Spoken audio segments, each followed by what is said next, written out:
Alam niyo ako sa totoo lang, mas gusto ko pa mamili dito kaysa bumili ako sa mga store. Kasi nga, dito less hassle eh.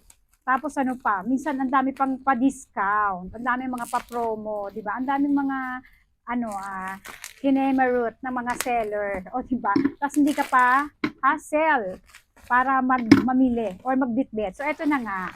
Eto kagaya nito. Walaki!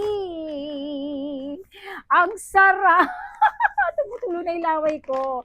Let's go! Ito pala yung ano, soft dried mango. O, di ba? Hindi siya matigas. At ngayon ay titikman natin kung totoo nga hindi siya matigas. Grabe, ang bigat niya. Ang dami niyang laman. Ilan ba to? 500 grams. And let's taste it. Tingnan nga natin.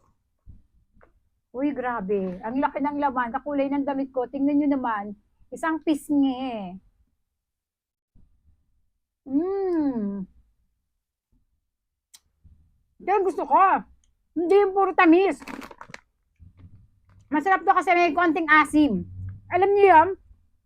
Yung tipo mapapatulo talaga yung laway mo, mapapangirit ka kasi matamis na may konting asim. Ito yun. Ito yung masasabi mong